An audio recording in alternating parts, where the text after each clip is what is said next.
Hello everyone, welcome to online AD classes. तो आज के सेशन में हम स्पेक्ट्रम से इकाई 6 के अध्याय 13 और अध्याय 14 को कवर करने वाले हैं। इससे पहले मैंने अध्याय 12 को डाल रखा है। इकाई 6 जिसमें कि हम राष्ट्रीय आंदोलन 1905 से 1918 तक की घटनाओं को पढ़ रहे हैं, जिसमें से मैंने अध्याय 12 को डाल रखा है 1905 से 1909 तक की घटनाओं को। अगर आपने अभी तक अध्याय 12 नहीं देखा है तो आप प्रीवियस वीडियो पर विजिट कर सकते हैं। इसके बाद इस अध्याय 13 और 14 को देखिएगा। अगर आप हमारे साथ चैनल पे नए जुड़े हैं, चैनल को सब्सक्राइब करके बेल आइकन को प्रेस कर दीजिए ताकि कोई भी इंपॉर्टेंट वीडियोस आए तो उसके नोटिफिकेशंस आपको मिलते रहें। जीएस के लिए मैंने न्यू एडिशन का लूसेंट जीके कवर कर रखा है। ऑल सब्जेक्ट आपको प्लेलिस्ट में मिल जाने वाले हैं लूसेंट जीके का।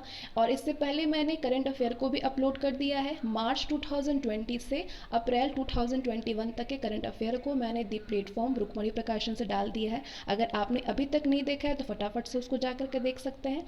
तो चलिए आइए हम बात करते हैं अध्याय 13, जिसमें कि क्रांतिकारी गतिविधियों का प्रथम चरण 1907 से 1917 तक को पढ़ेंगे स्पेक्ट्रम से। और स्पेक्ट्रम में जो आपका मॉडर्न हिस्ट्री दिया हुआ है वो बिल्कुल स्टोरी की तरह दिया हुआ है। एक्स्ट्रा आपको इसमें कुछ भी समझने के लिए ज़रूरत ही नहीं है। फिर भी अगर कोई ऐसा पॉइंट आता है जहाँ पे समझाने की ज़रूरत पड़ती है तो मैं ज़रूर से उसको समझाऊंगी। वैसे आप बिल्कुल ध्यान से एकदम सुनिएगा इस स्टोरी को, तो आपके दिमाग में खुद से चीज़ें उतर जाएंगी। किस तरह से क्रांतिकारी गतिविधियों की लहर उठी। उग्र राष्ट्रवाद के विकास के उपोत्पाद के रूप में क्रांतिकारी गतिविधियों की शुरुआत हुई। स्वदेशी और बहिष्कार आंदोलन की मंद पड़ने के बाद क्रांतिकारी गतिविधियों के प्रथम चरण, जो कि 1917 तक जारी रहा, का तेजी से विकास हुआ। और दूसरा चरण, क्रांतिकारी गतिविधियों के दूसरे चरण की शुरुआत असहयोग आंदोलन की असफलता के परिणाम स्वरूप हुआ था। उदारवादियों के नेतृत्व में आंदोलन की असफलता के बाद युवा राष्ट्रवादियों का मोह भंग हो गया। उदारवादी के नेतृत्व में जो आंदोलन हुआ था उसकी असफलता के बाद युवा राष्ट्रवादियों का मोह भंग हो गया। वो युवा राष्ट्रवादी जिन्होंने इस आंदोलन में बढ़ चढ़ करके हिस्सा लिए थे वो हताश हो गए और अपने राष्ट्रवादी ऊर्जा की अभिव्यक्ति के लिए उपयुक्त मंच की तलाश करने लगे। उग्रवादियों के उग्र तेवर भी क्रांतिकारी गतिविधियों के उदय में सहायक रहा था। इनके कार्यकलापों से ऐसे युवा राष्ट्रवादियों को प्रोत्साहन मिला।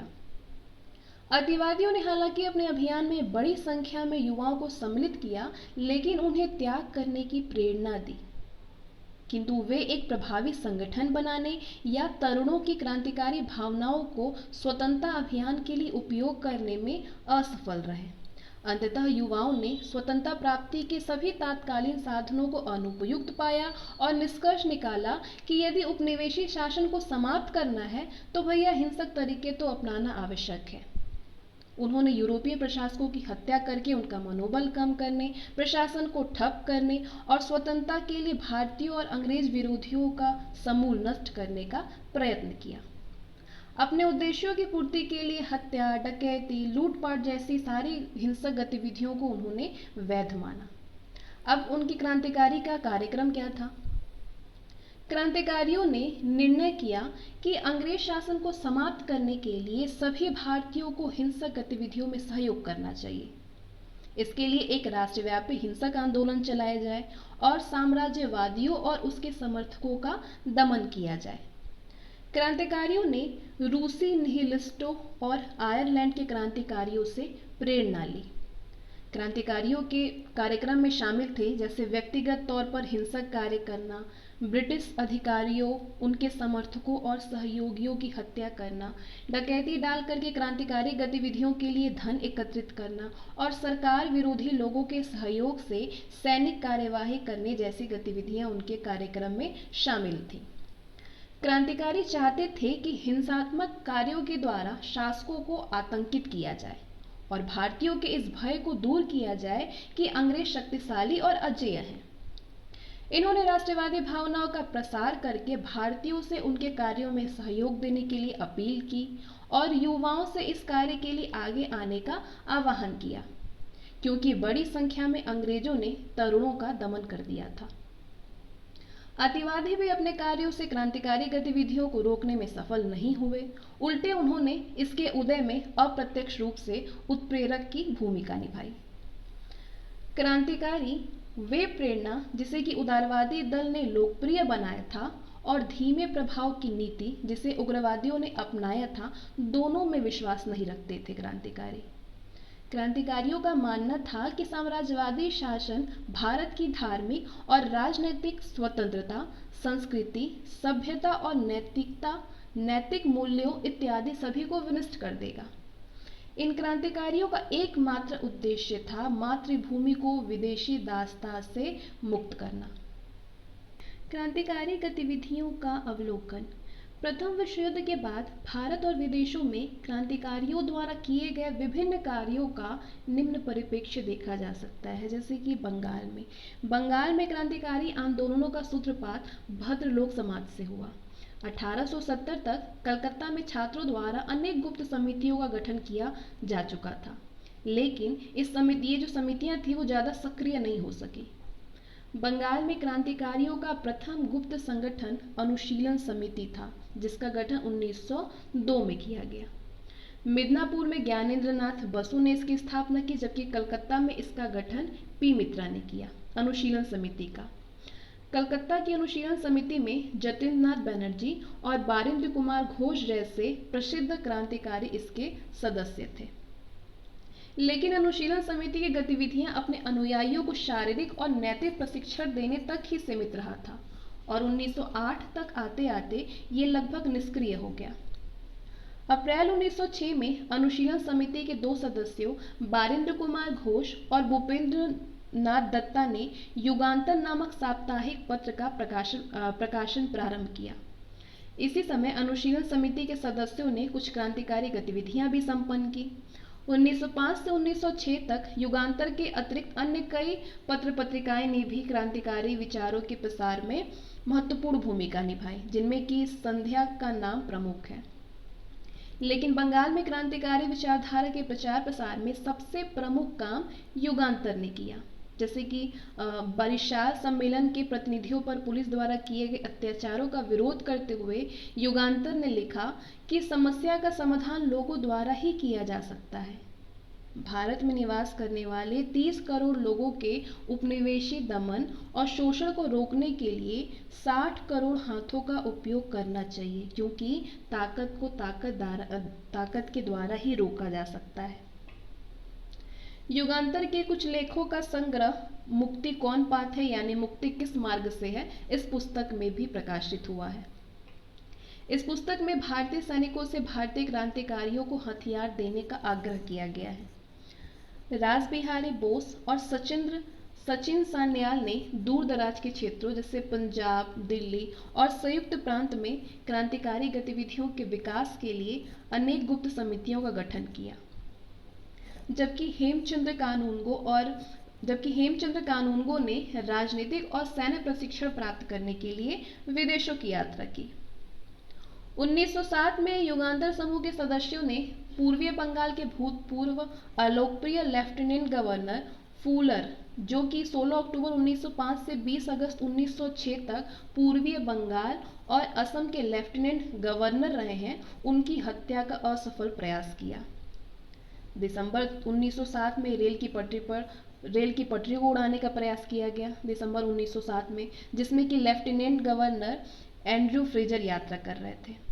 इसके बाद 1908 में मुजफ्फर जिले के न्यायाधीश किंग्सफोर्ड की हत्या करने के उद्देश्य से खुदीराम बोस और प्रफुल्ल चाकी ने उनकी गाड़ी पर बम फेंका।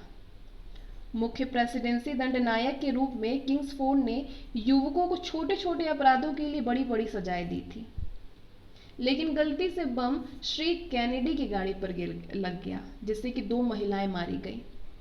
इसके बाद प्रफुल्ल चाकी और खुदीराम बोस पकड़े गए। प्रफुल्ल चाकी ने आत्महत्या कर ली और खुदीराम बोस पर मुकदमा चला करके उन्हें फांसी दे दी गई। सरकार ने मानिक टोला उद्यान और कलकत्ता में अवैध हथियारों की तलाशी के लिए अनेक स्थानों पर छापे मारे और 34 व्यक्तियों को बंदी बनाया। इनमें 2 घोष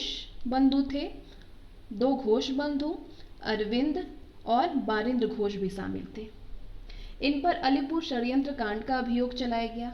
मुकदमे के दिनों में पुलिस, डिप्टी सुपरिटेंडेंट, सरकारी प्रोसिक्यूटर और सरकारी गवाह नरेंद्र गोसाई की हत्या कर दी गई।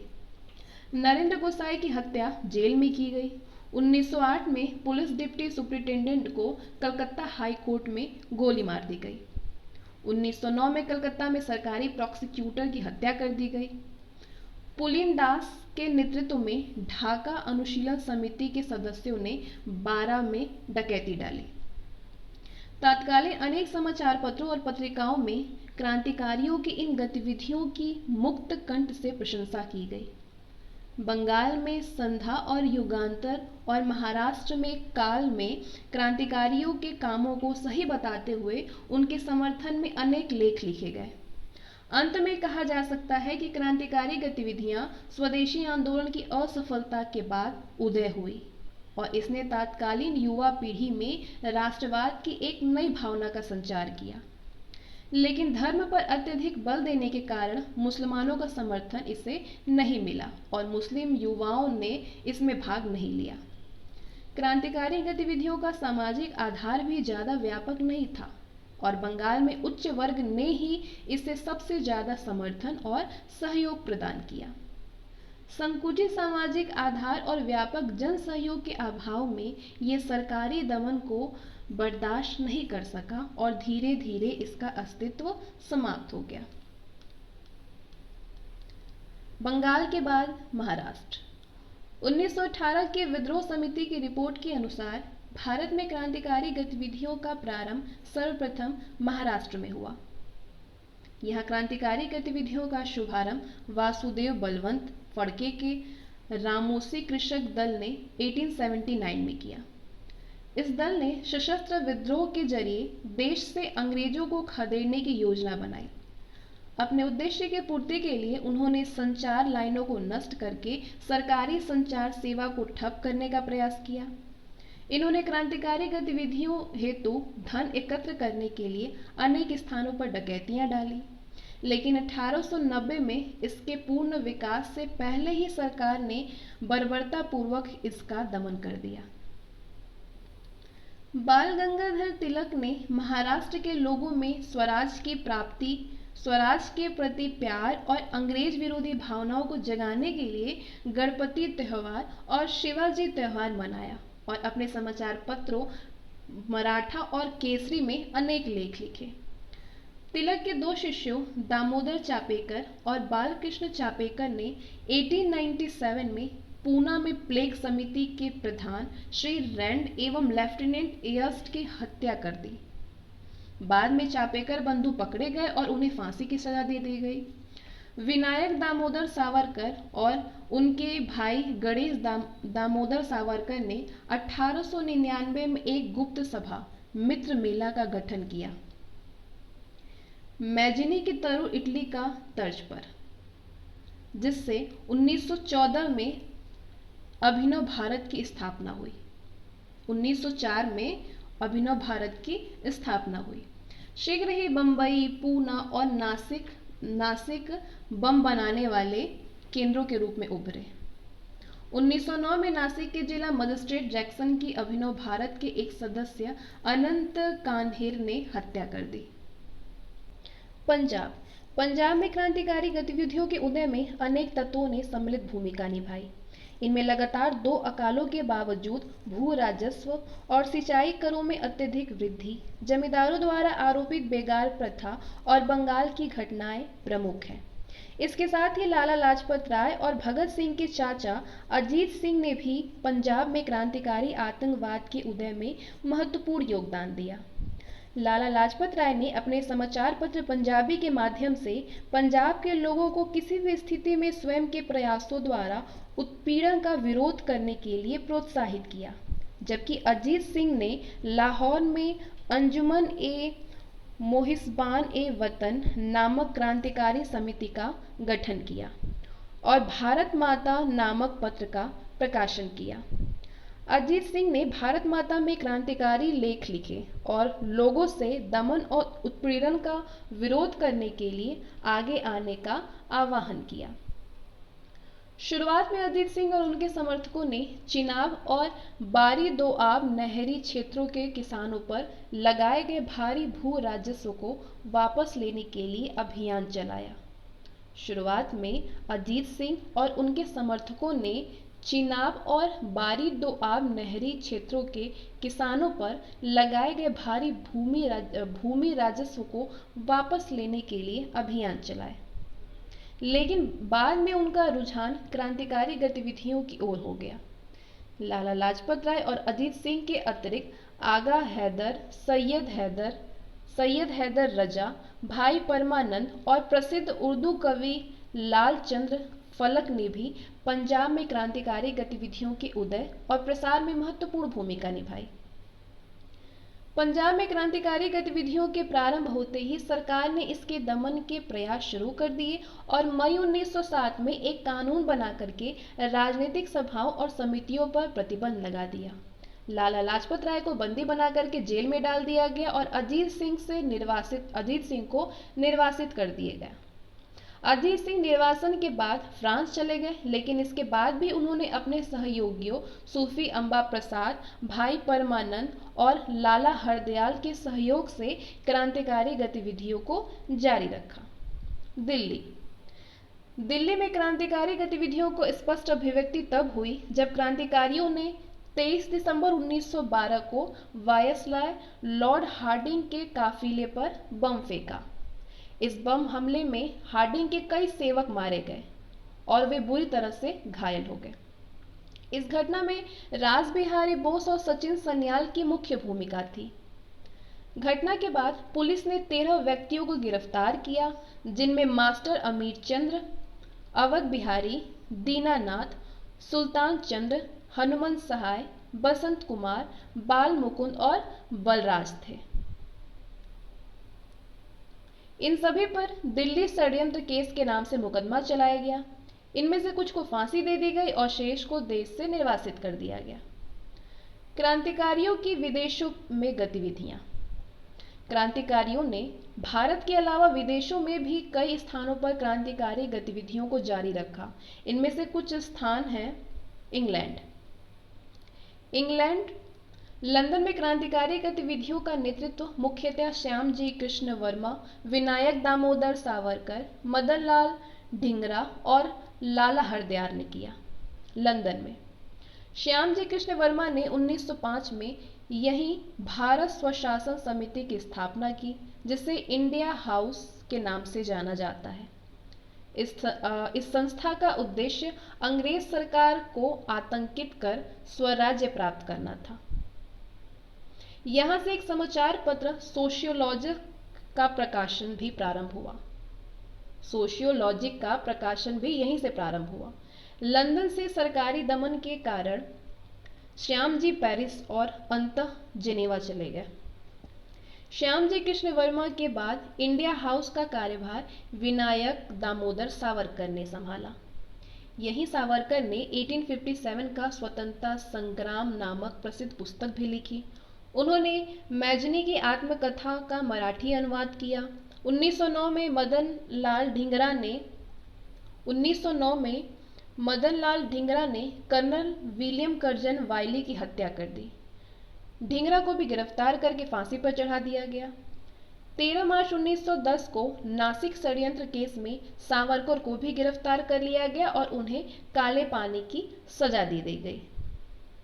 फ्रांस, यहाँ पे फ्रांस में S.R. राणा और श्रीमती भीकाजी रुस्तम कामा ने पेरिस से क्रांतिकारी गतिविधियों को जारी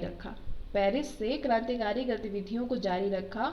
S.R. राणा और श्रीमती भीकाजी रुस्तम कामा ने 1906 में श्याम जी कृष्ण वर्मा भी लंदन से यहाँ पहुँच गए, जिससे इनकी गतिविधियाँ और तेज हो गई।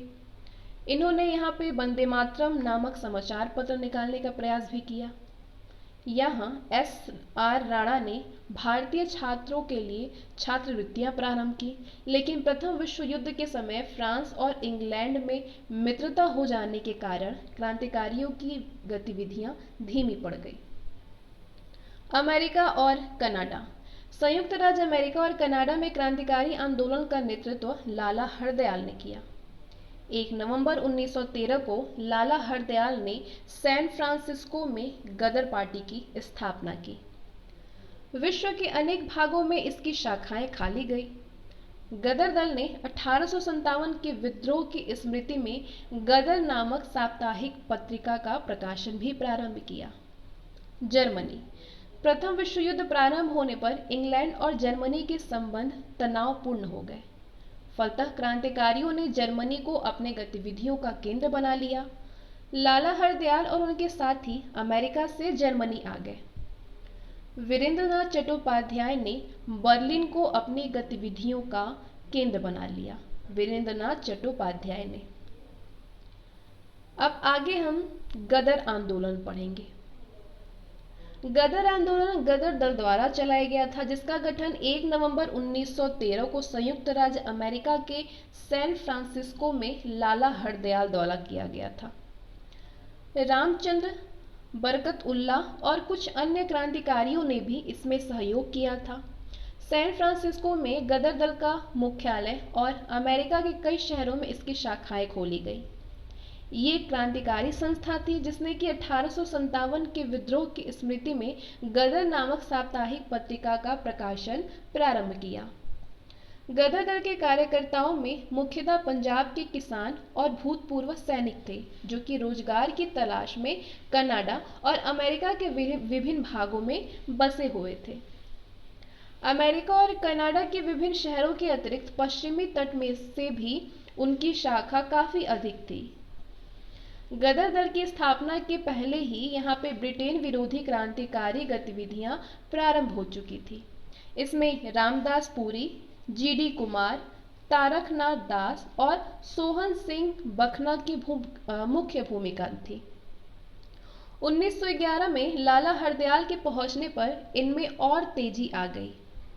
इन सभी के प्रयत्नों से 1913 में गदर दल की स्थापना की गई।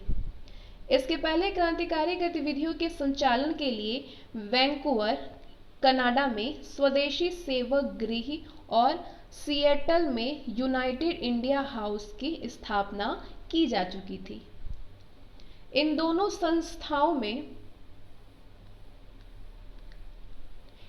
संस्थाओं का उद्देश्य भी क्रांतिकारी गतिविधियों की सहायता से भारत को विदेशी दासता से मुक्त करना था। विदेशों से ब्रिटेन विरोधी क्रांतिकारी गतिविधियों के संचालन में गदर दल की मुख्य भूमिका थी। इस आंदोलन का मुख्य उद्देश्य अंग्रेज अधिकारियों की हत्या करना, क्रांतिकारी और साम्राज्यवाद विरोधी साहित्य का प्रकाशन, विदेशों में नियुक्त भारतीय सैनिकों के मध्य कार्य करना और उनमें ब्रिटेन विरोधी भावनाएं जगाना, हथियार प्राप्त करना, भारतीय क्रांतिकारियों के मध्य उन्हें वितरित करना और एक एक करके सभी ब्रिटिश उपनिवेशों में विद्रोह प्रारंभ करना था। गदर दल की गतिविधियों में लाला हरदयाल की भूमिका सबसे ज्यादा प्रमुख थी। इसके अतिरिक्त रामचंद्र, भगवान सिंह, करतार सिंह सराबा, बरकत उल्ला और भाई परमानंद भी गदर दल के प्रमुख सदस्यों में से थे। इन सभी ने भारत में स्वतंत्रता की स्थापना को अपने मुख्य लक्ष्य घोषित किया। 1913 में गदर दल की स्थापना के बाद जैसे ही इसकी गतिविधियां प्रारंभ हुई, दो अन्य घटनाओं ने इसमें उत्प्रेरक की भूमिका निभाई। ये घटनाएं थीं कामागाटा मारू प्रकरण और प्रथम विश्व युद्ध का प्रारंभ होना। अब आगे हम कमाठा मारू प्रकरण और प्रथम विश्व युद्ध पढ़ने से पहले कुछ प्रमुख विचार जो इस चार्ट में बॉक्स में दिया हुआ है स्पेक्ट्रम में, उसको पढ़ लेते हैं। पहला जो विचार है वो सुभाष चंद्र बोस का है। क्रांतिकारियों का उद्देश्य आतंकवाद नहीं है, अपितु क्रांति है, और क्रांति का उद्देश्य भारत में राष्ट्रीय सरकार की स्थापना है। दूसरा विचार, आप लोगों ने देखा नहीं कि इन आतंकवादियों ने अपना इतिहास अपने खून से लिखा है। आप लोगों ने देखा नहीं कि इन आतंकवादियों ने अपना इतिहास अपने खून से लिखा है। ये प्रमुख विचार महात्मा गांधी के हैं। अगला विचार, एक समृद्ध या संभ्रांत की भांति नहीं, अपितु एक निर्धन की भांति मैं कुछ दे तो नहीं सकता, किंतु मेरा रक्त माँ की मुक्तिदायिनी वेदिका पर अवश्य चढ़ाया जा सकता है। हो सकता है मैं पुनः जन्म लूं और भारत माँ को मुक्ति दिलाने के पवित्र उद्देश्य के लिए पुनः शहीद हो जाऊं। जब तक मेरा लक्ष्य पूरा नहीं होगा और जब तक भारत माँ परितंत्रता की भेड़ियों को तोड़ करके स्वतंत्रता का मुकुट शिरोधार्य नहीं करेंगी, मैं ऐसा ही करता रहूंगा। ये प्रमुख विचार मदन लाल ढींगरा का है। अगला विचार, ईश्वर ने विदेशियों को हिंदुस्तान का राज्य कोई तांबे की प्लेट में रख करके नहीं दिया है। कुएं के मेढक की तरह कुएं में रह करके टरटराने से कोई भी लाभ नहीं होगा। संकीर्णता और दास्ता के बोझ को झटक करके बाहर निकलो। श्रीमद् भागवत गीता से कर्म से शिक्षा ग्रहण करो और महान व्यक्तियों की तरह कार्य करने की सोचो। ये प्रमुख विचार है बाल गंगाधर तिलक का। केसरी में उन्होंने ये विचार अपना पेश किया था 15 जून 1897 को। अब आगे हम कमाटा मारू प्रकरण को पढ़ेंगे। तो कमाटा मारू प्रकरण इस घटना का राष्ट्रीय आंदोलन की प्रक्रिया में महत्वपूर्ण स्थान है, क्योंकि इस कांड ने पंजाब में एक विस्फोटक स्थिति उत्पन्न कर दी थी। पंजाब के क्रांतिकारी बाबा गुरदित्ता सिंह ने एक जापानी जलपोत कामागाटा मारू को भाड़े पर लेकर के 351 पंजाबी सिखों और 21 मुसलमानों को सिंगापुर से वैंकूवर ले जाने का प्रयत्न किया। इसका उद्देश्य था कि ये लोग वहां पे जाकर के स्वतंत्र व सुखमय जीवन व्यतीत करें और बाद में भारतीय स्वतंत्रता संग्राम में भाग लें। लेकिन कनाडा सरकार ने इन यात्रियों को बंदरगाह में उतरने की अनुमति नहीं दी और मजबूरन ये जहाज 27 सितंबर 1914 को फिर से कलकत्ता बंदरगाह लौट गया। इस जहाज के यात्रियों का विश्वास था कि ब्रिटिश सरकार के दबाव के कारण ही कनाडा की सरकार ने उन्हें वापस लौटाया है। कलकत्ता पहुंचते ही बाबा गुरदित्ता सिंह को गिरफ्तार करने का प्रयास किया गया, लेकिन वे बच निकले। शेष यात्रियों को जबरन पंजाब जाने वाली ट्रेन में बैठाने का प्रयास किया गया, लेकिन यात्रियों ने ट्रेन में बैठने से इनकार कर दिया। फलतः पुलिस और यात्रियों के बीच में मुठभेड़ हुई, जिसमें कि 22 लोग मारे गए। शेष यात्रियों को विशेष रेलगाड़ी द्वारा पंजाब पहुंचा दिया गया। बाद में इनमें से अधिकांश ने अनेक स्थानों पर डाके डाले। कामागाटा मारू घटना और प्रथम विश्व युद्ध के प्रारंभ होने से गदर दल के नेता अत्यधिक उत्तेजित हो गए और उन्होंने भारत में शासन कर रहे अंग्रेजों पर हिंसक आक्रमण करने की योजना बनाई। उन्होंने विदेशों में रह करके क्रांतिकारियों से भारत जाकर के ब्रिटिश सरकार से लोहा लेने का आह्वान किया। इन क्रांतिकारियों ने धन एकत्रित करने के लिए अनेक स्थानों पर राजनीतिक डकैतियां डाली। जनवरी-फरवरी 1915 में पंजाब में हुई राजनीतिक डकैतियों के महत्वपूर्ण प्रभाव हुए। इन डकैतियों की वास्तविक मंशा कुछ भिन्न नजर आई। 5 में से 3 घटनाओं में छापेमारी ने अपना प्रमुख निशाना जमींदारों को बनाया और उनके ऋण संबंधी कागजातों को विनष्ट कर दिया। इस प्रकार इन घटनाओं ने पंजाब में स्थिति अत्यंत विस्फोटक और तनावपूर्ण बना दी। 21 फरवरी 1915 को गदर दल के कार्यकर्ताओं ने फिरोजपुर, लाहौर और रावलपिंडी में सशस्त्र विद्रोह की योजना बनाई। विदेशों में रहने वाले हजारों भारतीय भारत जाने के लिए इकट्ठे हुए। विभिन्न स्रोतों से धन इकट्ठा किया गया। कई भारतीय सैनिकों की रेजिमेंटों को विद्रोह करने के लिए तैयार भी कर लिया गया, लेकिन दुर्भाग्यवश ब्रिटिश अधिकारियों को इस विद्रोह की जानकारी मिल गई और सरकार ने भारत रक्षा अधिनियम 1915 के तहत तुरंत कार्रवाई की। संदिग्ध सैनिक रेजिमेंटों को भंग कर दिया गया, विद्रोही नेताओं को गिरफ्तार कर लिया गया और देश से निर्वासित कर दिया गया। विद्रोहियों में से 45 पर मुकदमा चला करके उन्हें फांसी की सजा सुनाई गई। रासबिहारी बोस जापान भाग गए, जहां से अंबानी मुखर्जी के साथ वे क्रांतिकारी गतिविधियां चलाते रहे और कई बार उन्होंने भारत में हथियार भेजने का प्रयास किया और सचिन सान्याल को देश से निर्वासित कर दिया गया। ब्रिटिश सरकार ने प्रथम विश्व युद्ध के दौरान हो रही क्रांतिकारी गतिविधियों को कुचलने के लिए उसी तरह के दमन का सहारा लिया जैसा कि उसने 1857 के विद्रोह के समय में लिया था। सरकार पहले ही क्रांतिकारियों और राष्ट्रवादियों को कुचलने के लिए अनेक कानून बना चुकी थी। भिन्न भिन्न अधिनियमों को मिलाकर के 1915 में भारत रक्षा अधिनियम बनाया गया। लेकिन इस अधिनियम का सबसे मुख्य उद्देश्य गदर आंदोलन को कुचलना था। इस अधिनियम के द्वारा सरकार ने व्यापक पैमाने पर गिरफ्तारियां की। विशेष रूप से गठित अदालतों ने सैकड़ों लोगों को फांसी की सजा सुनाई और विद्रोही सैनिक को सैन्य न्यायालयों द्वारा कड़ी सजाएं दी गई। पंजाब, जो कि गदर आंदोलन का गढ़ समझा जाता था, यहाँ अनेक लोगों का दमन किया गया। सरकार ने अपने कूचक्र में बंगाली उग्रवादियों को भी कड़ी सजाएं दी। गदर आंदोलन।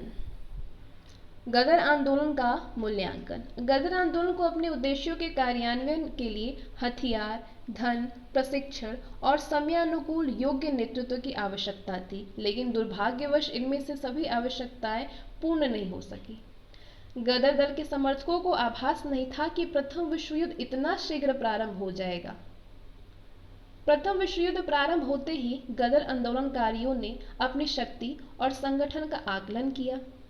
अपनी शक्ति और संगठन का आकलन किए बिना ब्रिटिश शासन के विरुद्ध सशस्त्र विद्रोह प्रारंभ कर दिया। गदर आंदोलन का अभियान मुख्यतः क्रुद्ध और असंतुष्ट अप्रवासी भारतीयों पर निर्भर था, जो कि श्वेत वर्गीय ब्रिटिश शासन से पीड़ित थे। लेकिन आंदोलनकारियों ने भारतीय जनमानस में अपनी पैठ जमाने का कोई भी विशेष प्रयास नहीं किया। वे भारतीय समुदाय को उचित समय पर संगठित भी नहीं कर सके। आंदोलनकारी विशालकाय ब्रिटिश शासन की वास्तविक शक्ति का आकलन नहीं लगा सके और इस मिथ्या अवधारणा को पाले रहे कि भारत में अंग्रेजों के विरुद्ध पूर्ण माहौल तैयार हो चुका है और इसमें केवल चिंगारी लगाने की ही आवश्यकता है। आंदोलनकारियों में निरंतरता प्रदान करने वाले और विभिन्न पहलुओं में साम्य स्थापित करने वाले नेतृत्व का अभाव रहा। यद्यपि उन्होंने भारतीयों को सशस्त्र राष्ट्रवादी की शिक्षा तो दी, लेकिन उसका समयानुकूल प्रयोग नहीं किया जा सका। लाला हरदयाल विभिन्न विचारधाराओं के अच्छे सम्मिश्रक और प्रचारक थे, लेकिन उनमें कुशल नेतृत्व और सांगठनिक सामर्थ्य का अभाव था। उनके असमय अमेरिका छोड़ने से आंदोलन पर अत्यंत बुरा प्रभाव पड़ा और वो नेतृत्व विहीन हो गया और उसका संगठन भी बिखर गया। यद्यपि गदर आंदोलन अपने उद्देश्यों की प्राप्ति में असफल रहा, लेकिन इसकी महत्ता इस बात पर है कि इसने क्रांतिकारी राष्ट्रवादियों को धर्मनिरपेक्षता की प्रेरणा दी। इस दल के समर्थकों में विभिन्न संप्रदायों के अनुयायी थे और सभी ने कंधे से कंधा मिला करके ब्रिटिश साम्राज्य से लोहा लिया। हालांकि उचित आकलन, दूरगामी रणनीति, सुदृढ़ संगठन और कुशल नेतृत्व के अभाव के कारण ये विफल हो गया, लेकिन कई स्थानों पर इसने अंग्रेजी शासन की चूल्हे हिला दी। यूरोप में क्रांतिकारी गतिविधियां। यूरोप में किस तरह की गतिविधियां थी क्रांतिकारियों की? वीरेंद्रनाथ चट्टोपाध्याय, भूपेंद्र नाथ दत्त, लाला हरदयाल और अन्य लोगों ने 1915 में जर्मन विदेश मंत्रालय के सहयोग से जिमरमैन योजना के तहत Berlin committee for Indian independence की स्थापना की। किस योजना के तहत? जिमरमैन प्लान के तहत। इन क्रांतिकारियों का उद्देश्य विदेशों में रह रहे भारतीयों को ब्रिटिश शासन के विरुद्ध संगठित करना और अप्रवासी भारतीयों को भारत जाकर के क्रांतिकारी गतिविधियों को संचालित करने के लिए प्रेरित करना, हथियारों की आपूर्ति सुनिश्चित करना और किसी भी तरह के भारत को उपनिवेशी शासन से मुक्ति दिलाना था। यूरोप स्थित भारतीय क्रांतिकारियों ने विश्व के विभिन्न भागों, बगदाद, ईरान, तुर्की और काबुल में अनेक क्रांतिकारियों को भारतीय सेनाओं और भारतीय युद्ध बंदियों के मध्य काम करने के लिए भेजा। इनका काम भारतीय सैनिकों और विश्व के विभिन्न भागों में रह रहे भारतीयों के मन में ब्रिटिश विरोधी भावनाएं जागृत करना था। इसी प्रकार एक शिष्टमंडल राजा महेंद्र प्रताप सिंह, बरकत उल्लाह और ओबैदुल्ला सिंधी के नेतृत्व में काबुल गया, जहां उसने युवराज अमानुल्लाह के सहयोग से अस्थायी भारतीय शासन की स्थापना करने का प्रयास किया। सिंगापुर में विद्रोह। इस दौर में विदेशों में होने वाली क्रांतिकारी घटनाओं में सिंगापुर में हुए विद्रोह का एक महत्वपूर्ण स्थान है। सिंगापुर में 15 फरवरी 1915 को पंजाबी मुसलमानों की 5वीं लाइट इन्फेंट्री और 36वीं सिख बटालियन के सैनिकों ने जमादार चिश्ती खान, जमादार अब्दुल गनी और सूबेदार दाऊद खान के नेतृत्व में विद्रोह कर दिया। सरकार ने भी बड़ी बेरहमी से इस विद्रोह को कुचल दिया। घटना से संबंध 37 नेताओं को फांसी और 41 आजीवन कारावास का कठोर दंड दिया गया। क्रांतिकारी गतिविधियां धीमी कैसे पड़ गई? इस काल में भारत में होने वाली विभिन्न क्रांतिकारी गतिविधियों के केंद्र मुख्यतः पंजाब और बंगाल रहे। बंगाल में होने वाली विभिन्न घटनाओं में रासबिहारी बोस और सचिन सन्याल की मुख्य भूमिका रही। इन दोनों क्रांतिकारियों ने पंजाब लौटे गदर दल के नेताओं के सहयोग से अनेक क्रांतिकारी काम किए। अगस्त 1914 में बंगाल के क्रांतिकारियों ने कलकत्ता रोड्डा फर्म के कर्मचारियों की सहानुभूति से लूट लिया। 50 माउजर पिस्तौलें और लगभग 46,000 राउंड गोलियां लेकर के भाग निकले। बंगाल के एक अन्य प्रमुख क्रांतिकारी नेता जतिन मुखर्जी थे, जिनके नेतृत्व में बंगाल के क्रांतिकारियों ने विभिन्न स्थानों पर आतंकी काम किए। इनमें रेलवे पटरियों को उखाड़ना, फोर्ट विलियम किले का घेराव, जर्मन हथियारों को वितरित करना, ये सारी चीजें शामिल थी।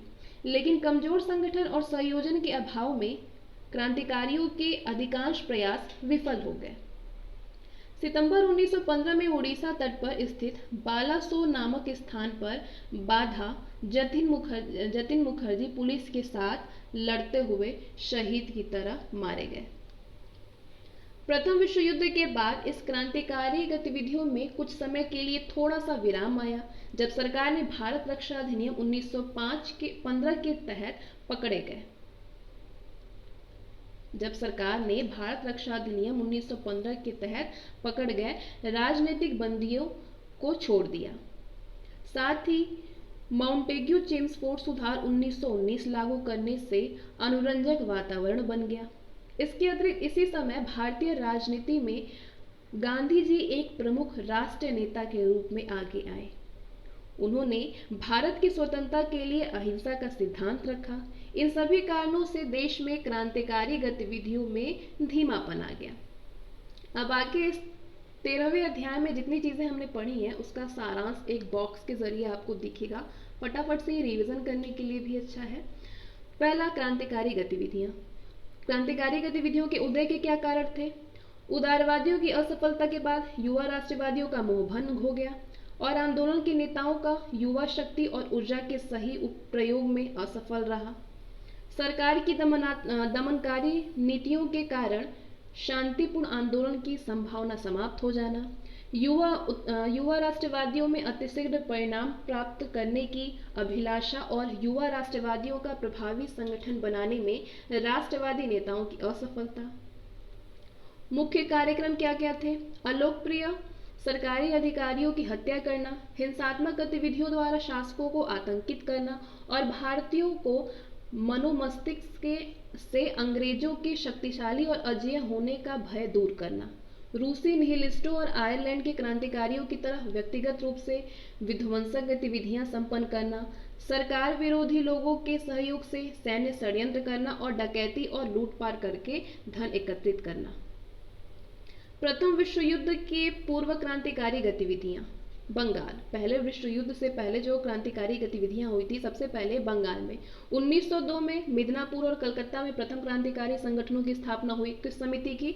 अनुशीलन समिति की। 1906 में युगांतर नामक साप्ताहिक पत्र का प्रकाशन हुआ।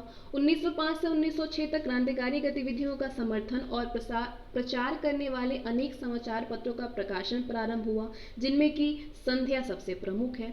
1907 में युगांतर समूह के सदस्यों द्वारा पूर्वी बंगाल के अलोकप्रिय भूतपूर्व लेफ्टिनेंट गवर्नर फूलर, जो कि 16 अक्टूबर 1905 से 20 अगस्त 1906 तक पूर्वी बंगाल और असम के लेफ्टिनेंट गवर्नर रहे थे, उनकी हत्या का असफल प्रयास किया गया।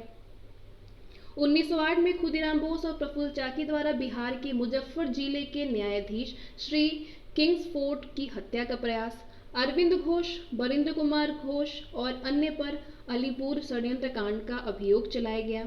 1908 में पुलिन दास के नेतृत्व में ढाका अनुशीलन समिति के सदस्यों द्वारा 1912 में डकैती हुई। 1909 में अलीपुर षड्यंत्र केस में से संबंधित सरकारी प्रोसिक्यूटर की कलकत्ता में हत्या 1909 में। 1912 में रासबिहारी बोस और सचिन सान्याल ने भारत के तत्कालीन वायसराय लॉर्ड हार्डिंग के काफिले पर दिल्ली के चांदनी चौक में बम फेंका। 13 लोग गिरफ्तार। दिल्ली षड्यंत्र केस के तहत मुकदमा चलाया गया। संध्या और युगांतर नामक समाचार पत्रों द्वारा क्रांतिकारियों की उक्त गतिविधियों को पूर्ण समर्थन प्रदान किया गया। जतिन दास एवं युगांतर प्रथम विश्व युद्ध के दौरान जर्मन षड्यंत्र।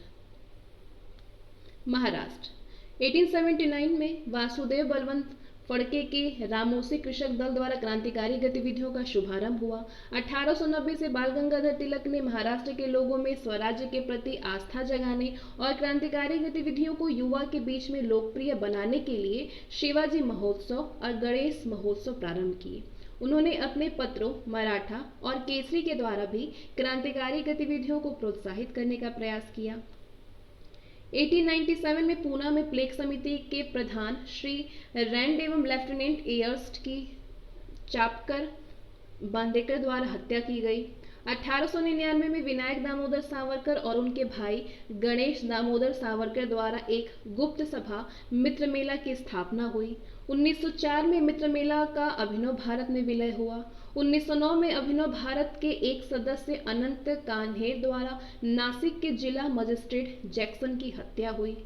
इसके बाद पंजाब में क्रांतिकारी गतिविधियों को प्रोत्साहित करने में लाला लाजपत राय, अजीत सिंह, आगा हैदर, सैयद हैदर रजा, भाई परमानंद, लालचंद फलक और सूफी अम्बा प्रसाद की मुख्य भूमिका रही। विदेशों में भी क्रांतिकारी रहा विद्रोह।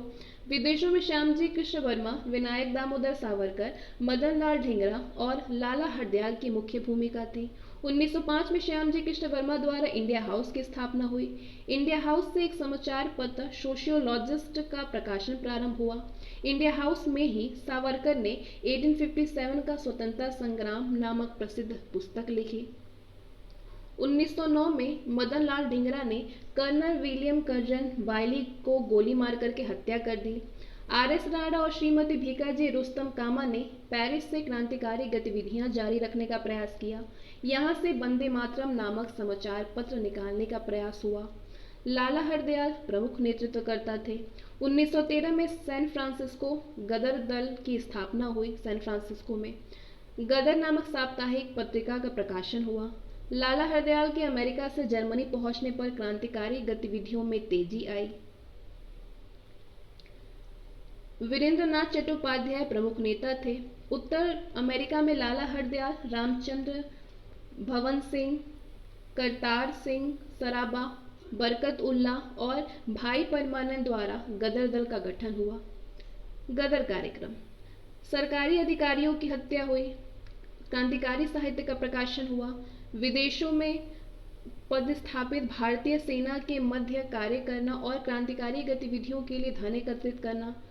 गदर कार्यक्रम में ब्रिटेन के सभी उपनिवेशों, न केवल भारत में एक करके विद्रोह प्रारंभ करना। प्रथम विश्व युद्ध के प्रारंभ होने और कामागाटा मारू प्रकरण जो कि सितंबर 1914 में हुआ, इससे गदर दल की गतिविधियां और तेजी हो गई। 21 फरवरी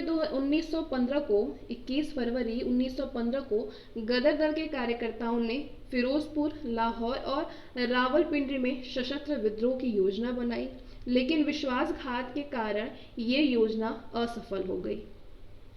गदर दल के कार्यकर्ताओं को दंडित करने के लिए सरकार ने 1915 में भारत रक्षा अधिनियम बनाया। यूरोप में वीरेंद्रनाथ चट्टोपाध्याय और उनके सहयोगियों ने Berlin committee for Indian independence की स्थापना की। यूरोप में स्थित भारतीय क्रांतिकारियों ने विश्व के कई भागों यथा बगदाद, ईरान, तुर्की, काबुल में विभिन्न क्रांतिकारी मिशन भेजे।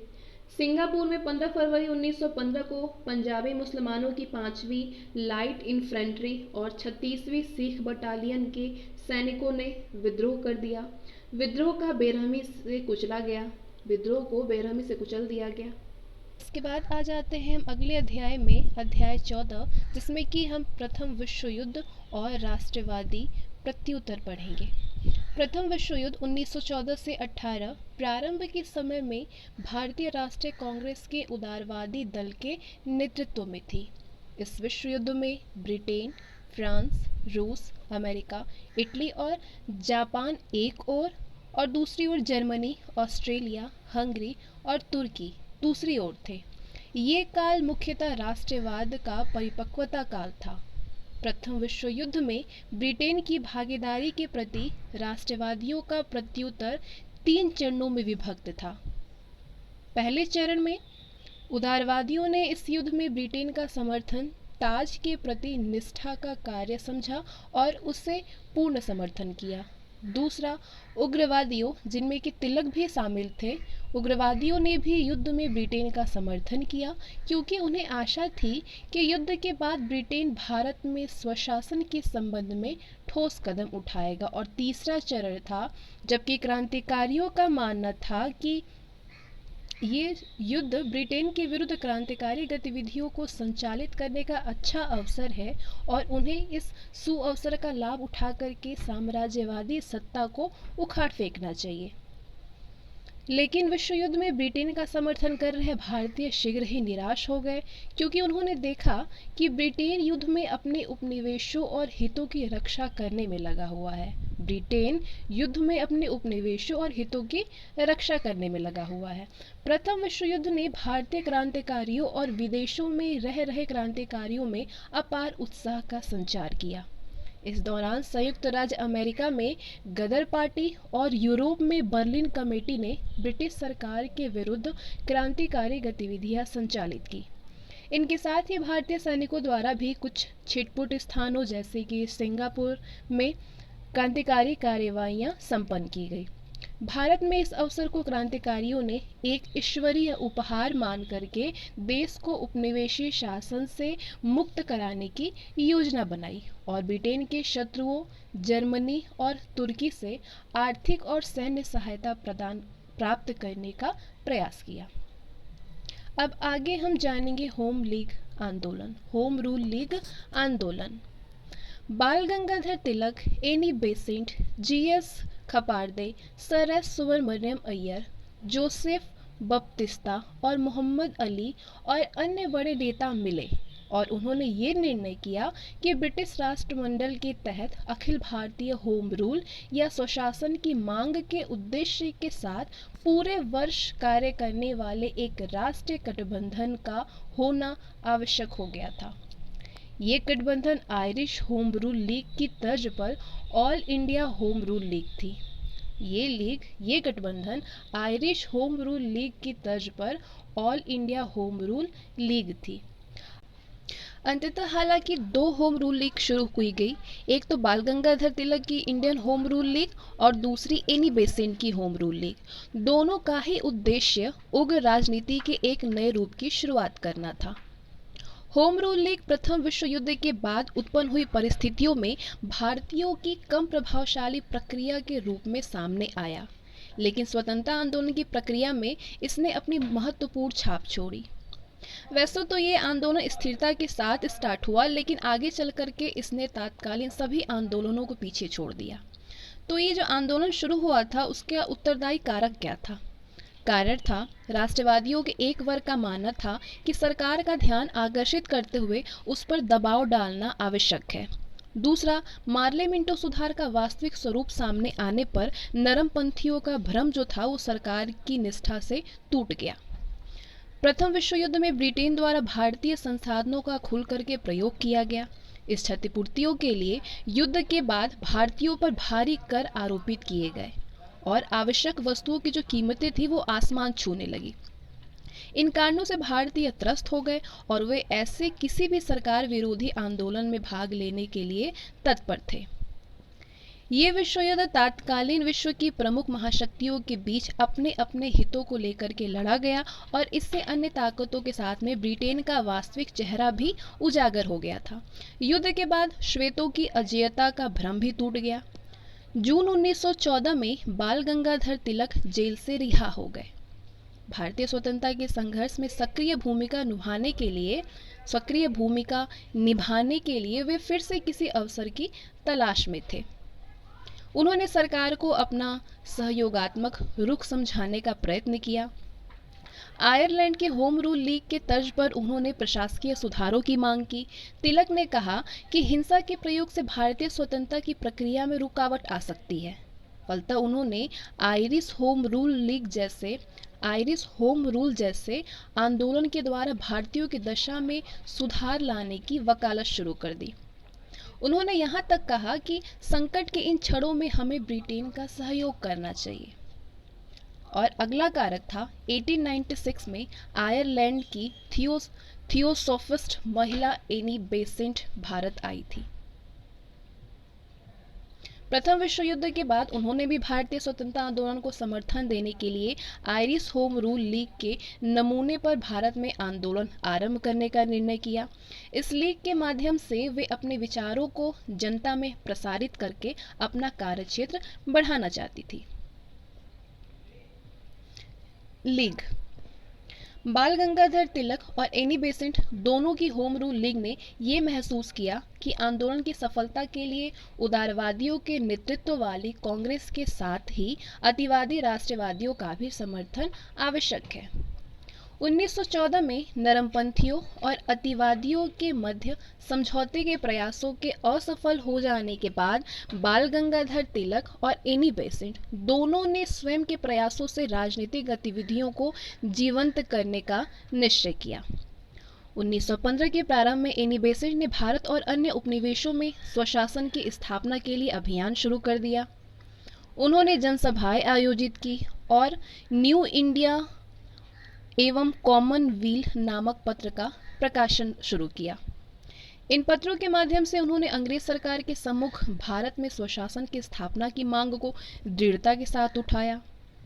1915 के कांग्रेस के वार्षिक अधिवेशन में तिलक और एनी बेसेंट को अपने प्रयासों में थोड़ा सा सफलता मिली। इस अधिवेशन में यह निर्णय लिया गया कि उग्रवादियों को फिर से कांग्रेस में सम्मिलित किया जाएगा। वैसा तो एनी बेसेंट स्टार्ट में ही अपने इस प्रयास में सफल नहीं हो सकी। अधिवेशन में एनी बेसेंट अपनी होम रूल लीग योजना के लिए कांग्रेस का समर्थन प्राप्त करने में असफल रही, लेकिन कांग्रेस शिक्षा के माध्यम से राजनीतिक मांगों का प्रचार प्रसार करने और स्थानीय कांग्रेस कमेटियों को फिर से सक्रिय करने में अवश्य सहमत हो गई। इसके बाद एनी बेसेंट ने कांग्रेस की स्वीकृति प्राप्त होने का इंतजार न करते हुए खुद ही अपने प्रयासों से होम रूल लीग के कामों को आगे बढ़ाने का निर्णय लिया। उन्होंने घोषित किया, चूंकि कांग्रेस ने उनकी लीग को स्वीकृति प्रदान करने में अनिवार्य कदम नहीं उठाए, फलतः लीग के माध्यम से वे अपने उद्देश्यों को खुद ही प्राप्त करने के लिए स्वतंत्र हैं। बाल गंगाधर तिलक और एनी बेसेंट ने किसी प्रकार के आपसी टकराव की संभावना को दूर करने के लिए पृथक पृथक लीग स्थापित करने का निर्णय लिया। जैसा कि एनी बेसेंट ने कहा कि तिलक के कुछ समर्थक उनके साथ सामान्य महसूस नहीं करते हैं और साथ ही उनके कुछ समर्थक तिलक के साथ में सामान्य नहीं महसूस करते थे। हालांकि दोनों लीग ने अपने विशिष्ट क्षेत्रों तक अपने कार्य को सीमित करके अपने प्रयासों में सहयोग किया। उन्होंने जहां तक संभव हुआ एक दूसरे का सहयोग किया। तिलक की होम रूल, अब एक एक करके इन दोनों लोग की होम रूल लीग की बात करेंगे। सबसे पहले तिलक की होम रूल लीग। बाल गंगाधर तिलक ने अपने इंडियन होम रूल लीग की स्थापना अप्रैल 1916 में की। तिलक ने अपनी पहली होम रूल मीटिंग बेलगाम में किया। पूना उनकी लीग का मुख्यालय था। इसकी शाखाएं महाराष्ट्र, कर्नाटक, मध्य प्रांत और बरार में खोली गई। इसे 6 शाखाओं में संगठित किया गया। स्वराज की मांग, भाषाई प्रांतों की स्थापना और शिक्षा के प्रचार प्रसार को लीग ने अपना मुख्य लक्ष्य घोषित किया। वहीं एनी बेसेंट की होम रूल लीग की बात करते हैं। एनी बेसेंट ने सितंबर 1916 में मद्रास, जो कि अब का चेन्नई है, वहां पे all India home rule league की स्थापना की घोषणा की। मद्रास के अतिरिक्त लगभग पूरे भारत में इसकी शाखाएं खोली गई। इसकी लगभग 200 शाखाएं थी। जॉर्ज अरुंडेल को लीग का संगठन सचिव नियुक्त किया गया। वैसे तो बेसेंट की लीग का संगठन तिलक का होम रूल लीग की तुलना में कमजोर था, लेकिन इसके सदस्यों की संख्या काफी बढ़ी थी। बेसेंट की लीग में अरुंडेल के अलावा बीएम वाडिया और सीपी रामास्वामी अय्यर ने भी महत्वपूर्ण भूमिका निभाई। होम रूल लीग आंदोलन के कार्यक्रम, आगे हम चर्चा करेंगे होम रूल लीग आंदोलन के कार्यक्रम के बारे में। होम रूल लीग आंदोलन का मुख्य उद्देश्य भारतीय जनमानस को होम रूल यानी स्वशासन का वास्तविक अर्थ से परिचित कराना था। इसने भारतीयों को राजनीतिक रूप से जागृत करने के पिछले सभी आंदोलनों को पीछे छोड़ दिया और भारत के राजनीतिक दृष्टिकोण से पिछड़े क्षेत्रों जैसे कि गुजरात और सिंध तक अपनी पैठ बनाई। पिछड़े क्षेत्रों जैसे गुजरात और सिंध तक अपनी पैठ बनाई। आंदोलन का उद्देश्य पुस्तकालयों और अध्ययन कक्षों जिनमें कि राष्ट्रीय राजनीति से संबंधित पुस्तकों का संग्रह हो और जनसभाओं और सम्मेलनों का आयोजन कर भारतीयों में राजनीतिक शिक्षा को प्रोत्साहन करना था। इसके लिए लीग ने समाचार पत्रों, राजनीतिक विषयों पर विद्यार्थियों की कक्षाओं का आयोजन, पैम्फलेट्स, पोस्टर, पोस्टकार्ड, नाटकों और धार्मिक गीतों जैसे माध्यमों को भी अपने प्रयासों में शामिल किया। लीग ने अपने उद्देश्यों की सफलता के लिए कोष बनाया और धन एकत्रित किया, सामाजिक कार्यों का आयोजन किया और स्थानीय प्रशासन के कार्यों में भागीदारी निभाई। लीग ने स्थानीय कार्यों के माध्यम से बहुसंख्यक भारतीयों से जुड़ने का प्रयास किया। 1917 की रूसी क्रांति से भी लीग के कामों में सहायता मिली। अनेक प्रमुख राष्ट्रवादी नेताओं ने लीग की सहायता ग्रहण की, जिनमें कि मोतीलाल नेहरू, जवाहरलाल नेहरू, भूलाभाई देसाई, चित्तरंजन दास, के.एम. मुंशी, बी. चक्रवर्ती, सैफुद्दीन फिचलू, मदन मोहन मालवीय, मोहम्मद अली जिन्ना, तेज बहादुर सप्रू और लाला लाजपत राय प्रमुख थे।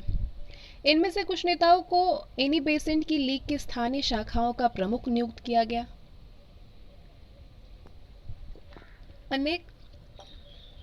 अनेक अतिवादी राष्ट्रवादी जिनका कांग्रेस की कार्यप्रणाली से मोह भंग हो चुका था, होम रूल लीग आंदोलन में शामिल हो गए। गोपाल कृष्ण गोखले की सर्वेंट ऑफ इंडिया सोसाइटी के अनेक सदस्यों ने भी आंदोलन की सदस्यता ग्रहण कर ली।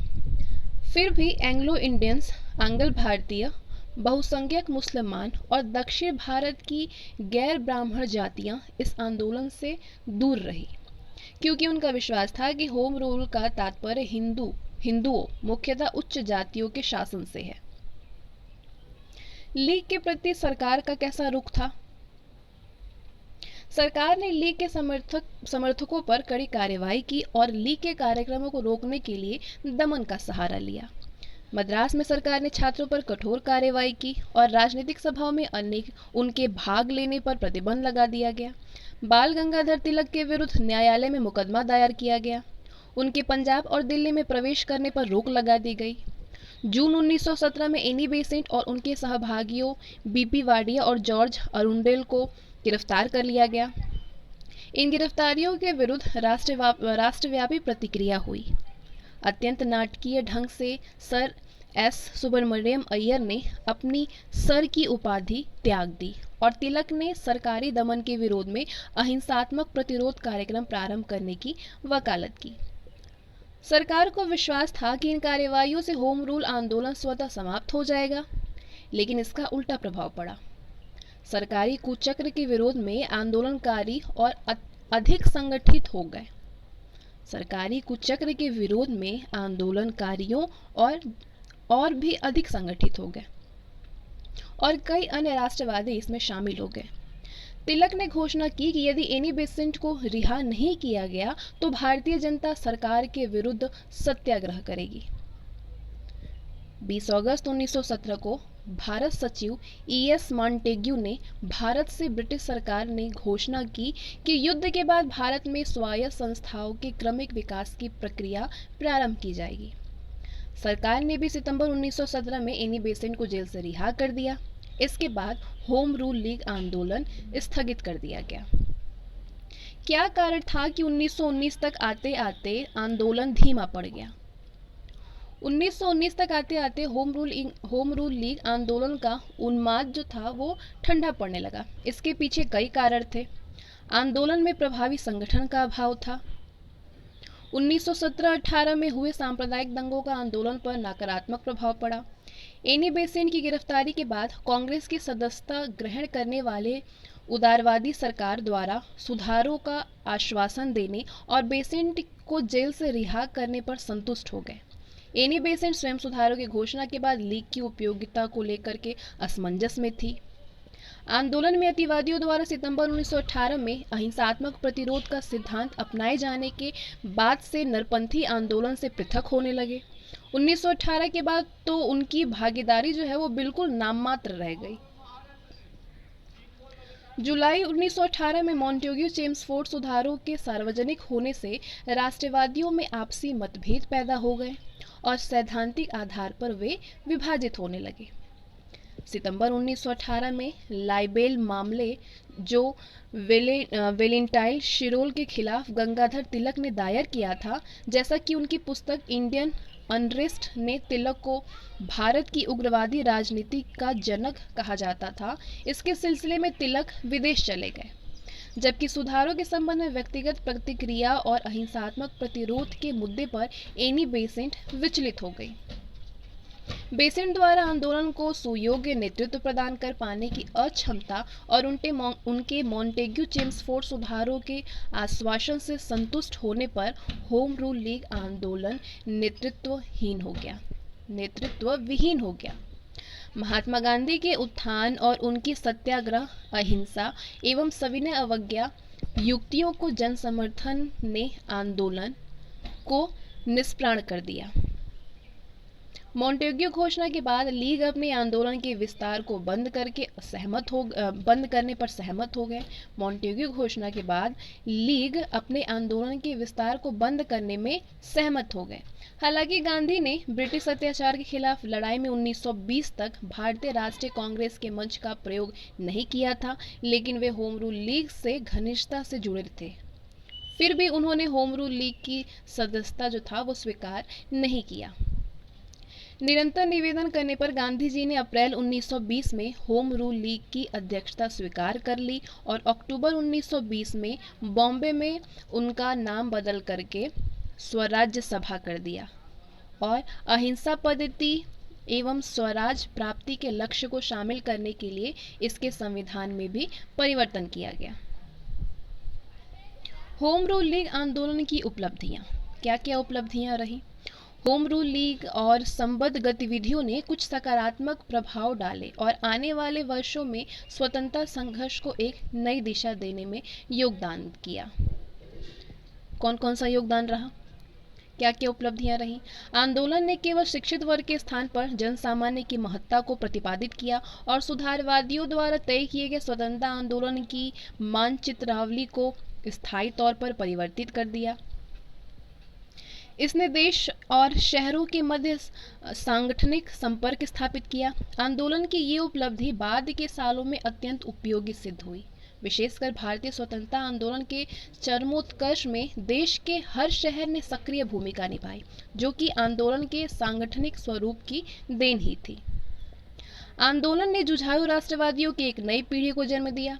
उसने भारतीय जन समुदाय को राजनीति के गांधीवादी आदर्शों के प्रयोग के लिए प्रशिक्षित किया। अगस्त 1917 में मॉन्टेग्यू की घोषणा और मोंटफोर्ड सुधार काफी हद तक होम रूल लीग आंदोलन से प्रभावित थे। तिलक और एनी बेसेंट के प्रयासों से कांग्रेस के लखनऊ अधिवेशन 1916 में जो हुआ था, उसमें नरम दल और गरम दल के राष्ट्रवादियों के मध्य में समझौते होने में अत्यंत सहायता मिली। लीग के नेताओं का यह योगदान राष्ट्रीय आंदोलन की प्रक्रिया में मील का पत्थर था। होम रूल लीग आंदोलन ने भारतीय स्वतंत्रता आंदोलन को एक नई दिशा और नया आयाम प्रदान किया। होम रूल लीग आंदोलन ने भारतीय स्वतंत्रता आंदोलन को एक नई दिशा और एक नया आयाम प्रदान किया। भारतीय राष्ट्रीय कांग्रेस का लखनऊ अधिवेशन जो कि 1916 में हुआ, अतिवादियों का कांग्रेस में पुनः प्रवेश हुआ। 1916 में भारतीय राष्ट्रीय कांग्रेस का वार्षिक अधिवेशन लखनऊ में आयोजित किया गया, जिसकी अध्यक्षता उदारवादी नेता अंबिका चरण मजूमदार ने किया। इस अधिवेशन की सबसे महत्वपूर्ण उपलब्धि थी कि गरम दल जो अतिवादी थे, उनका कांग्रेस में फिर से प्रवेश हुआ। इसके प्रवेश के कई कारण थे। पुराने विवाद अब तक अप्रासंगिक या अर्थहीन हो गए थे। उदारवादियों और अतिवादियों दोनों ने ये महसूस किया कि विभाजन से राष्ट्रीय आंदोलन की राजनीतिक प्रतिक्रिया अवरुद्ध हो रही है। एनी बेसेंट और बाल गंगाधर तिलक ने दोनों दलों में एकता के अथक और सराहनीय प्रयास किए थे। उदारवादियों की भावनाओं को सम्मान देते हुए तिलक ने घोषित किया कि वे भारत में प्रशासनिक सुधारों के पक्षधर हैं, न कि पूरी ब्रिटिश सरकार को हटाए जाने के। उन्होंने हिंसात्मक तरीकों को न अपनाए जाने की भी वकालत की। दो प्रमुख उदारवादी नेताओं गोपाल कृष्ण गोखले और फिरोज शाह मेहता की मृत्यु हो जाने से कांग्रेस के दोनों दलों में एकता का मार्ग प्रशस्त हुआ, क्योंकि ये दोनों ही नेता उग्रवादियों के कट्टर विरोधी थे और किसी भी हालत में उग्रवादियों से एकता नहीं चाहते थे। कांग्रेस और मुस्लिम लीग के बीच में लखनऊ समझौता। कांग्रेस के लखनऊ अधिवेशन की एक अन्य महत्वपूर्ण उपलब्धि थी कांग्रेस और मुस्लिम लीग के बीच समझौता। इस अधिवेशन में कांग्रेस और मुस्लिम लीग एक दूसरे के करीब आ रहे थे और दोनों ने सरकार के समक्ष अपनी समान मांगें प्रस्तुत की। कांग्रेस और लीग के बीच ये समझौता और भी महत्वपूर्ण था क्योंकि इस समय युवा क्रांतिकारियों में मुस्लिम लीग की अच्छी पकड़ थी। इसके फलतः लीग के कांग्रेस के समीप आने से कांग्रेस के साम्राज्यवाद विरोधी अभियान को और गति मिल गई। मुस्लिम लीग के रवैये में परिवर्तन। मुस्लिम लीग के भारतीय राष्ट्रीय कांग्रेस के समीप आने के कई कारण थे। पहला कारण था 1912-13 के बाल्कन युद्ध में ब्रिटेन ने तुर्की की सहायता से इनकार कर दिया। इस युद्ध के कारण यूरोप में तुर्की की शक्ति क्षीण हो गई और उसका सीमा क्षेत्र संकुचित हो गया। उस समय तुर्की के शासक का दावा था कि वो सभी मुसलमानों का खलीफा या प्रधान है। भारतीय मुसलमानों की सहानुभूति तुर्की के साथ थी। ब्रिटेन द्वारा युद्ध में तुर्की को सहयोग न दिए जाने से भारतीय मुसलमान रुष्ट हो गए। इसके फलतः मुस्लिम लीग ने कांग्रेस से सहयोग करने का निश्चय किया, जो कि ब्रिटेन के विरुद्ध स्वतंत्रता आंदोलन चला रही थी। दूसरा कारण था बंगाल विभाजन को रद्द किए जाने के सरकारी निर्णय से उन मुसलमानों को घोर निराशा हुई जिन्होंने कि 1905 में इस विभाजन का जोरदार समर्थन किया था। ब्रिटिश सरकार द्वारा अलीगढ़ में विश्वविद्यालय की स्थापना और उसे सरकारी सहायता दिए जाने से इनकार करने पर शिक्षित मुसलमान रुष्ट हो गए थे। मुस्लिम लीग के तरुण समर्थक धीरे धीरे सशक्त राष्ट्रवादी राजनीति की ओर उन्मुख हो रहे थे और उन्होंने अलीगढ़ स्कूल के सिद्धांतों को उभारने का प्रयत्न किया। 1912 में लीग का अधिवेशन कोलकाता में हुआ। इस अधिवेशन में मुस्लिम ने निश्चय किया कि वह भारत के अनुकूल स्वशासन की स्थापना में किसी अन्य समूह या दल को सहयोग कर सकता है, बशर्ते वो भारतीय मुसलमान के हितों पर कुठाराघात न करे और उनके हित सुरक्षित बने रह सके। इस तरह से कांग्रेस और मुस्लिम लीग दोनों की स्वशासन की अवधारणा समान हो गई और इससे उन्हें पास आने में सहायता मिली। प्रथम विश्व युद्ध के दौरान सरकार की दमनकारी नीतियों से युवा मुसलमानों में भय का वातावरण व्याप्त हो गया था। मौलाना अबुल कलाम आजाद के पत्र अल हिलाल और मोहम्मद अली के पत्र कामरेड को सरकारी दमन का निशाना बनाना पड़ा। वहीं दूसरी ओर अली बंधुओं मौलाना आजाद और हसरत मोहानी को नज़रबंद कर दिया गया। सरकार की नीतियों से युवा मुसलमानों को विशेषकर लीग के युवा सदस्यों में साम्राज्यवाद विरोधी भावनाएं जागृत हो गई और वे उपनिवेशी शासन का समूल नष्ट करने के अवसर की तलाश करने लगे। लखनऊ समझौते का प्रावधान क्या था? तो जो कारक थे वो भारतीय राष्ट्रीय कांग्रेस और मुस्लिम लीग में एकीकरण को संभव बना दिया। कांग्रेस और लीग में इस समझौते को लखनऊ समझौते के नाम से जाना जाता है। इस समझौते के मुख्य प्रावधान थे: कांग्रेस द्वारा उत्तरदायी शासन की मांग को लीग ने स्वीकार कर दिया। कांग्रेस ने मुस्लिम लीग के मुसलमानों के लिए पृथक निर्वाचन व्यवस्था की मांग को स्वीकार कर लिया। प्रांतीय व्यवस्थापिका सभाओं में निर्वाचित भारतीय सदस्यों की संख्या का एक निश्चित भाग मुसलमानों के लिए आरक्षित कर दिया गया। पंजाब में 50%, बंगाल में 40%, बम्बई सहित सिंध में 33%, यूपी में 30%, बिहार में 25%, मध्य प्रदेश में 15% और मद्रास में भी 15% सीटें मुस्लिम लीग को दे दी गई। केंद्रीय व्यवस्थापिका सभा में कुल निर्वाचित भारतीय सदस्यों का 1/9 भाग मुसलमानों के लिए आरक्षित कर दिया गया और इनके निर्वाचन के लिए सांप्रदायिक चुनाव व्यवस्था स्वीकार की गई। ये निश्चित किया गया कि यदि किसी सभा में कोई भी प्रस्ताव किसी संप्रदाय के हितों के विरुद्ध हो और 3/4 मेंबर उस आधार पर उसका विरोध करे तो उसे पास नहीं किया जाएगा। समझौते की प्रकृति कैसी थी? एकीकरण के फलस्वरूप जहां एक और मुस्लिम लीग कांग्रेस के साथ में सरकार को संयुक्त संवैधानिक मांगों का प्रस्ताव पेश करने में सहमत हो गई, वहीं दूसरी ओर कांग्रेस ने मुस्लिम लीग की पृथक निर्वाचन व्यवस्था की मांग को स्वीकार कर लिया। समझौते के बाद कांग्रेस और मुस्लिम लीग दोनों ने सरकार के समक्ष अपनी संयुक्त मांगे पेश की। जो मांगे कौन सी मांगे थी? सरकार भारत को उत्तरदायी पूर्व शासन देने की शीघ्र घोषणा करे, प्रांतीय व्यवस्थापिका सभाओं में निर्वाचित भारतीयों की संख्या बढ़ाई जाए और उन्हें और अधिक अधिकार प्रदान किए जाए, वायसराय की कार्यकारिणी परिषद में आधे सदस्य भारतीय हों, विधान परिषद का कार्यकाल 5 साल का होना चाहिए और भारत सचिव का वेतन ब्रिटिश राष्ट्र कोष से दिया जाना चाहिए, न कि भारतीय कोष से। इतनी मांगी थी। अब आगे हम कुछ प्रमुख विचार को देख लेते हैं। पहला जो विचार है ये है अंबिका चरण मजूमदार का, जो कि 1916 में भारतीय राष्ट्रीय कांग्रेस के लखनऊ में आयोजित वार्षिक अधिवेशन के अध्यक्ष थे। 10 वर्षों के पीड़ादायक अलगाव, गलतफहमी के धरातल में परिभ्रमण और दुखद विवादों के बाद कांग्रेस के दोनों गुटों ने ये सच्चाई महसूस की कि एकता में शक्ति है और विभाजन में विनाश है। किसका विचार है ये? अंबिका चरण मजूमदार का, जो कि 1916 में भारतीय राष्ट्रीय कांग्रेस के लखनऊ में आयोजित वार्षिक अधिवेशन के अध्यक्ष थे। इस समझौते का समालोचन। लखनऊ के ऐतिहासिक समझौते के फलस्वरूप भारतीय राष्ट्रीय कांग्रेस और मुस्लिम लीग ने एक संयुक्त मंच का गठन तो कर लिया, लेकिन इसके समझौता प्रावधानों के निर्धारण में दूरदर्शिता का पूर्ण अभाव परिलक्षित हुआ। कांग्रेस द्वारा लीग की प्रस्तावित सांप्रदायिक निर्वाचन व्यवस्था को स्वीकार कर दिए जाने से एक समान मंच और राजनीति की 2 अलग अलग दिशाओं का युग शुरू हुआ। ये प्रावधान द्विराष्ट्र सिद्धांत की अवधारणा का अंकुर था।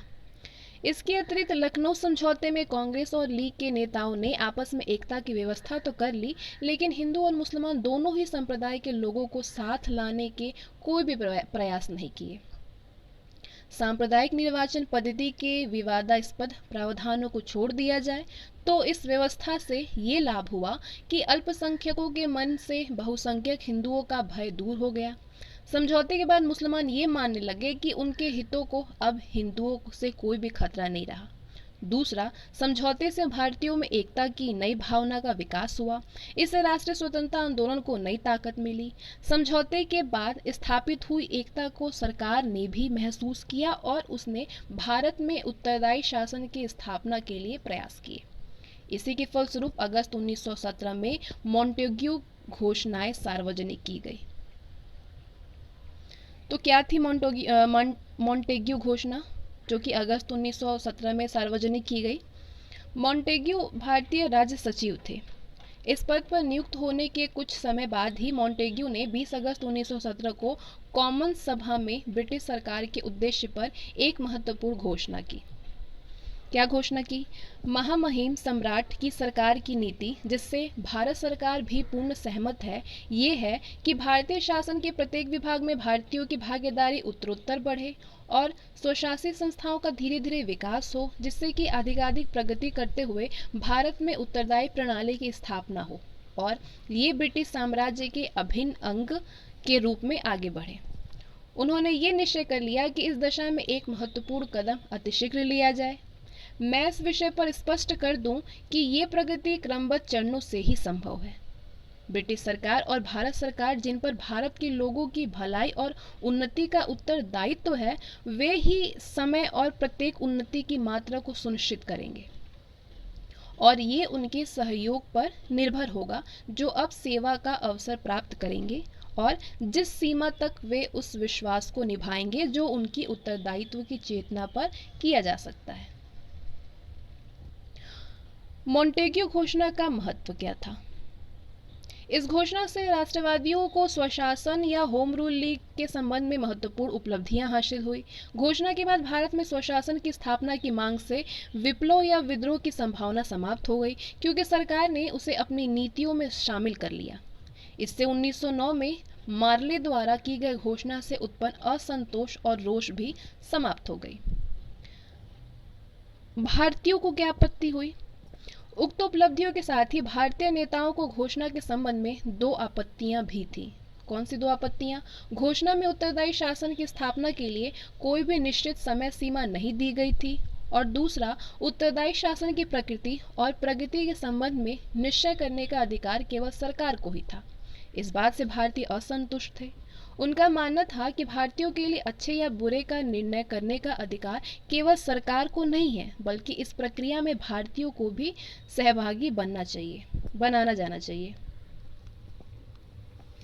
तो अब इस 14वें अध्याय में जो हमने पढ़ा उसका ये सारांश है, एक बॉक्स के जरिए दिया हुआ है, तो ये रिवीजन के लिए भी हो सकता है।